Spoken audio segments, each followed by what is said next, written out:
भक्तमाल कथा में आप सबका स्वागत। संत श्री नाभादास जी विरचित ये भक्तमाल ग्रंथ, जो कि भक्तों की कथाओं के, भक्तों के चरित्रों का संकलन है और सतयुग से लेकर कलिकाल के भक्तों का इसमें विवरण हमें प्राप्त होता है। इस अद्भुत ग्रंथ को माध्यम बनाकर हम भक्त भक्ति भगवंत गुरु चतुर्नाम बहु एक, इस सिद्धांत को समझने का प्रयास करते हैं कि भक्त भक्ति भगवान और गुरु, इनमें कोई अंतर है नहीं। और पिछले कुछ महीनों से हम श्रवण कर रहे हैं हरिवल्लभ भक्त, हरि के प्यारे भक्त जो हैं, हरि को भक्त जो प्रिय हैं, उनकी कथाओं का। हरिवल्लभ भक्तों में भक्तिमती शबरी का चरित्र, किस प्रकार वो भगवान की प्रिय हुई, किन कारणों से, किन गुणों से, उनमें क्या योग्यता थी कि वो भगवान को प्रिय हुई, उसकी चर्चा हम कर रहे हैं। प्रसंग यहां पहुंचा है अब तक कि भगवान श्री राम शबरी की कुटिया में उपस्थित हुए। शबरी ने उनको अर्घ्यपाद्य दिया, आसन दिया और फिर असमंजस की स्थिति में कहती हैं कि मैं किस प्रकार भगवान तुम्हारी स्तुति करूं, मेरे में तो कोई योग्यता नहीं है तुम्हारी स्तुति करने की। मैं अधम जाति की हूं, मैं अनपढ़ हूं, गवार हूं, मैं एक जंगली जाति में, जंगल में मेरा लालन पालन हुआ, मेरे में तो कोई योग्यता नहीं है कि किस प्रकार तुम्हारी मैं स्तुति करूं, कई विधि स्तुति करूं तुम्हारी। परंतु भगवान शबरी की सब शंकाओं का निराकरण कर देते हैं। शबरी की सब शंकाओं का निराकरण करते हुए कहते हैं, हे प्रकाश स्वरूपनी, मैं क्या करता हूं, मैं तो केवल भक्ति का एक नाता मानता हूं। कह रघुपति सुनी भामनी बाता, मानो एक भक्ति कर नाता। एक भक्ति का नाता मानता हूं और कोई नहीं। हम सोचते हैं आहा, बहुत सुंदर बात है, सुंदर बात है, इसमें कोई संशय नहीं कि भगवान कोई और नाता नहीं मानते, केवल भक्ति का नाता मानते हैं।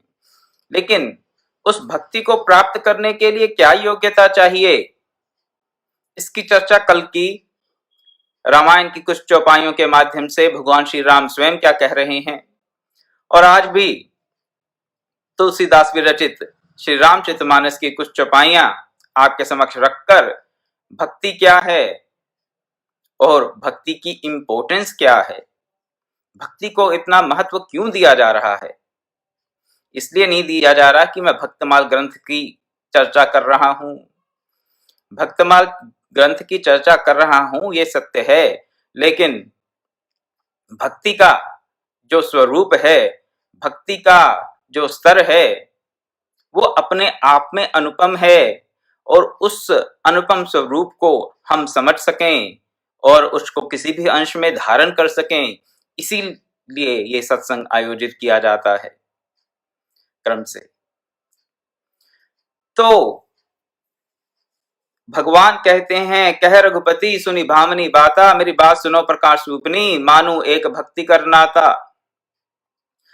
भक्ति का नाता मानता हूं। अब थोड़ा क्लैरिफिकेशन देने के लिए आगे क्या कहते हैं कि मैं कौन कौन से नातों को नहीं मानता, कौन कौन से जो गुण है तथाकथित भौतिक दृष्टि से, सांसारिक दृष्टि से ये योग्यताएं बताई जाती हैं, मैं किन किन बातों का मेरे यहाँ कोई लेना देना नहीं है, वो बता रहे हैं अभी एक लिस्ट। क्या कहते हैं, जाति पाति कुल धर्म बढ़ाई, धन बल परिजन गुण चतुराई, भक्तिहीन नर सोई कैसा, बिन जल बारिद देखिए जैसा। क्या क्या, जाति, जाति कौन सी जाति में, कौन से वर्ण में हमारा जन्म हुआ, पाति पंक्ति, जातियों में भी अलग अलग पंक्तियां होती हैं। तो आप जानते होंगे कि एक ही जाति के लोग हों, उनमें भी छोटा बड़ा माना जाता है। हाँ, इस प्रकार के ब्राह्मण ज्यादा अच्छे हाई क्वालिटी के हैं, इस प्रकार के ब्राह्मण थोड़े उनसे कम क्वालिटी के हैं, सब ब्राह्मण ही।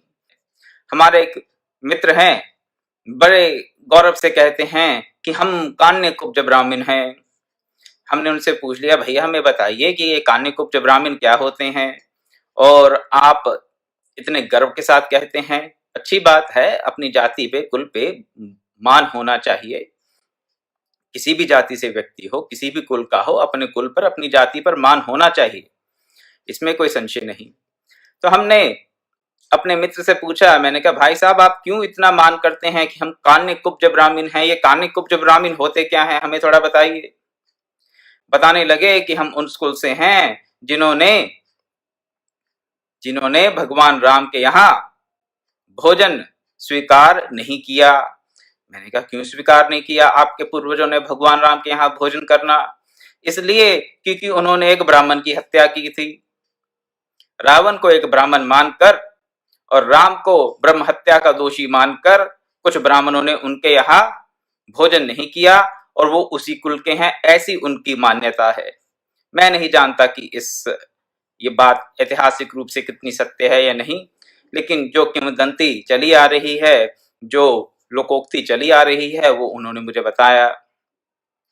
तो बात मैं ये कर रहा था कि एक ही जाति में, एक ही वर्ण में भी अलग अलग पंक्तियां हैं, पांति हैं, कि ये अच्छी कैटेगरी के वैश्य हैं, ये थोड़ी मध्यम कैटेगरी के। भौतिक सांसारिक दृष्टि से भगवान क्या कह रहे हैं कि इन सब बातों का मेरे यहाँ कोई लेना देना नहीं, कोई वैल्यू नहीं है।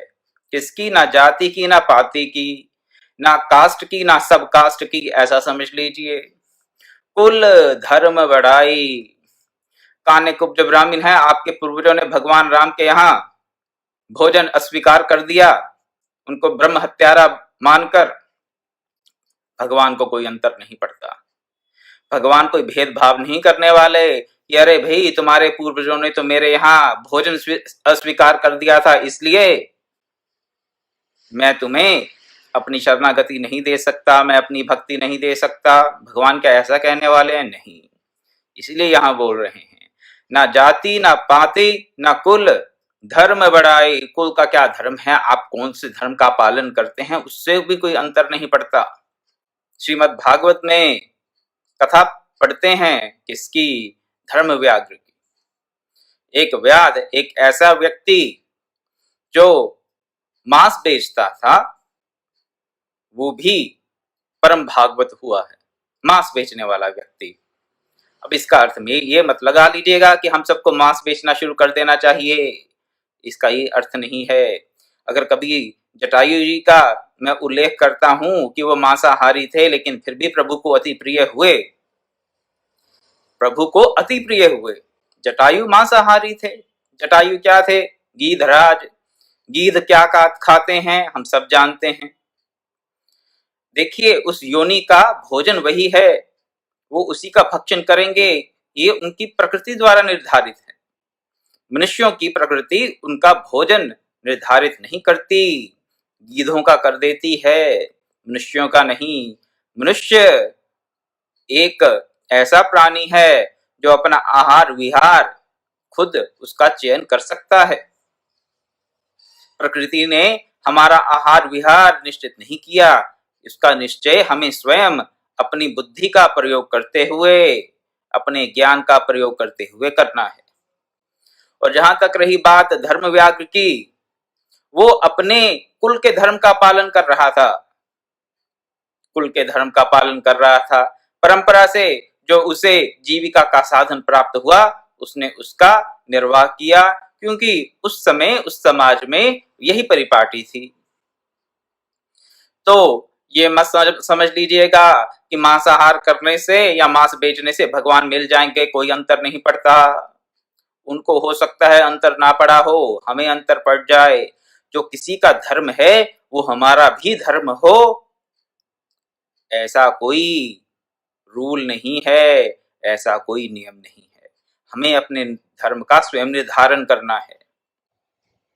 सत्संग हो, विशुद्ध बुद्धि प्राप्त हो, गुरुजनों का सानिध्य हो, उनका दिशा निर्देश हो, उनसे किसी प्रकार का ज्ञान प्राप्त करें, बुद्धि शुद्ध हो तो अपने धर्म और अधर्म का विवेक से निर्णय कर सकते हैं।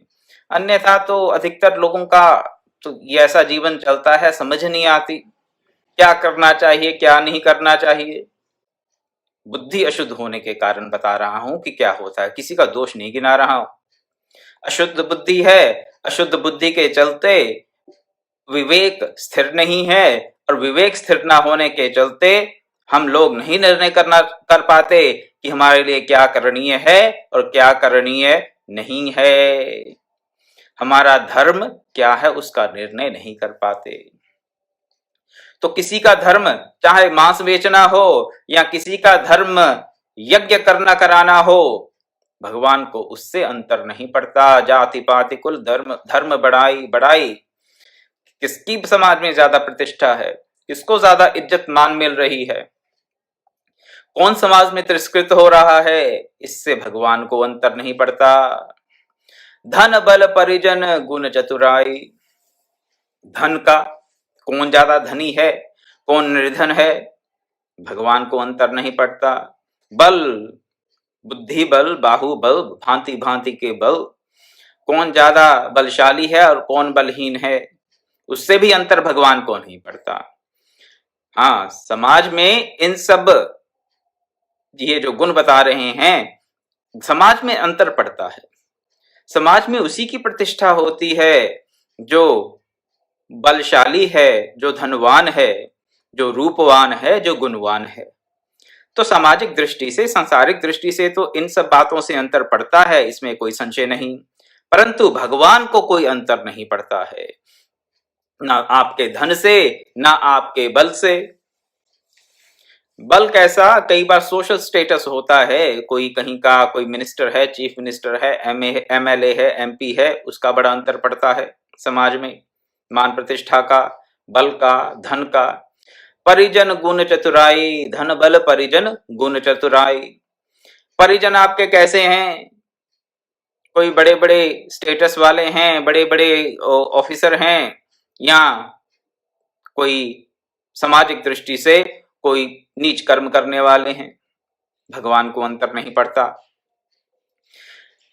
धन बल परिजन गुण चतुराई, कौन कौन से अन्य अन्य गुण हैं आप में कितनी चतुराई है या नहीं। चतुराई से आप संसार भले जीत जाएं, चतुराई से आप भगवान को प्राप्त नहीं कर सकते। हाँ, संसार में उनकी प्रतिष्ठा होती है जिनमें ज्यादा चातुरी है, लेकिन बाली ने भी कह दिया मरते वक्त, यही कहा, आपके सामने भी मैं अंतकाल में भी मैं पापी दोषी ही रहा, आपके सामने चतुराई नहीं चलती। सत्य है। तो ये जो गुण हैं, चतुराई है, संसारिक दृष्टि से हो सकता है हम भले लोगों को ठग लें, लोगों में अपनी प्रतिष्ठा बना लें कि हाँ मैं बड़ा गुणवान हूं। चतुराई से कई बार गुण ना भी हो तो बातें कर करके लोग अपनी प्रतिष्ठा बना लेते हैं, ये देखने में आता है, और उनका लाभ भी होता है समाज में, संसारिक दृष्टि से, भौतिक दृष्टि से। वहां पर ये सब हो सकता है किसी प्रकार का कोई क्षुद्र लाभ व्यक्ति को प्राप्त हो जाए, लेकिन भगवान के यहाँ ये गुण चतुराई नहीं चलती।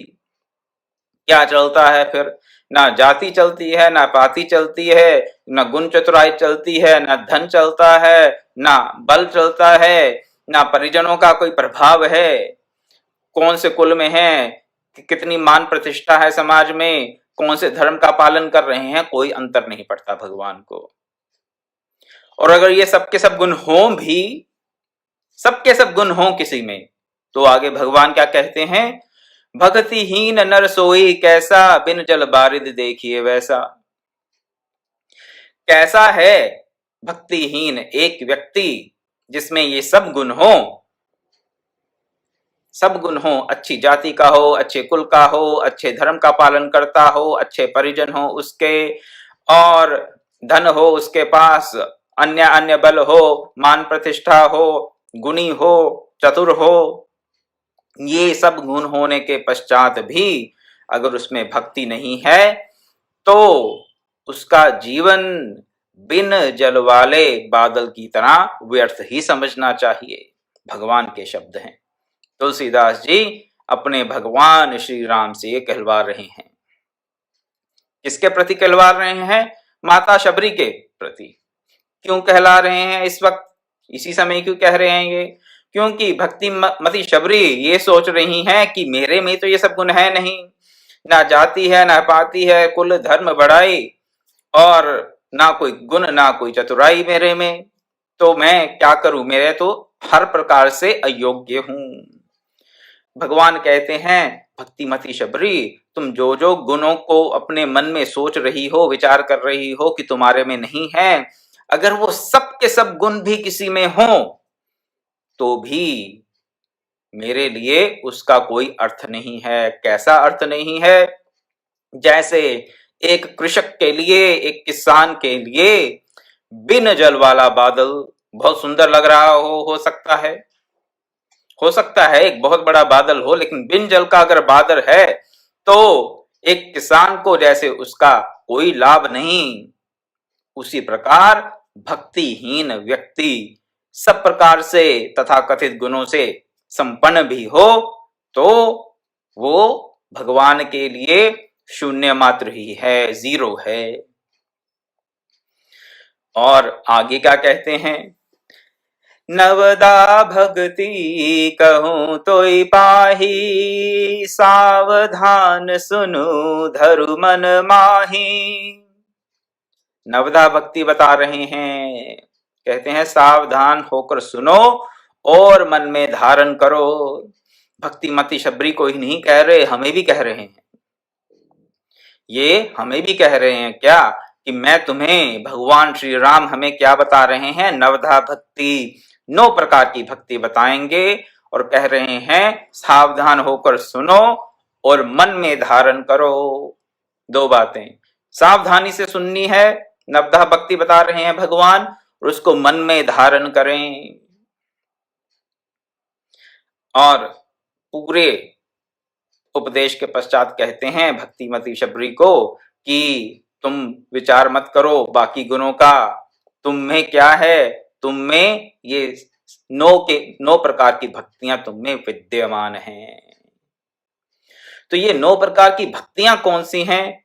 नवधा भक्ति, 9 भक्ति अलग अलग नहीं है, लेकिन भक्ति के जो अलग अलग स्वरूप हैं, भक्ति तो एक ही है, भक्ति के जो अलग अलग स्वरूप हैं वो भगवान यहां पर अपने श्रीमुख से वर्णन कर रहे हैं। हम जैसे भक्त कहलाने वाले लोगों के लिए, ताकि हमें कोई लाभ प्राप्त हो जाए। भगवान श्री राम जानते हैं कि शबरी में सब प्रकार की 9 प्रकार की जो भक्ति बताई, नवधा भक्ति बताई, वो शबरी में सब प्रकार से पूर्ण रूप से प्रतिष्ठित हैं, इसीलिए शबरी भगवान की प्रिय हैं। तो अगर हमें भगवान का प्रिय होना है तो हमें भी सावधान होकर ये नवधा भक्ति सुननी चाहिए और मन में धारण करनी चाहिए। इसकी चर्चा भगवान राम कल करेंगे और कल आपको बताया जाएगा कि ये 9 प्रकार की भक्ति कौन कौन सी है। आज मैं अपनी वाणी को यही विराम देता हूं। ओम पूर्णमदः पूर्णमिदं पूर्णात् पूर्णमुदच्यते पूर्णस्य पूर्णमादाय पूर्णमेवावशिष्यते। ओम शांति शांति शांति। हरि ओम तत्सत्।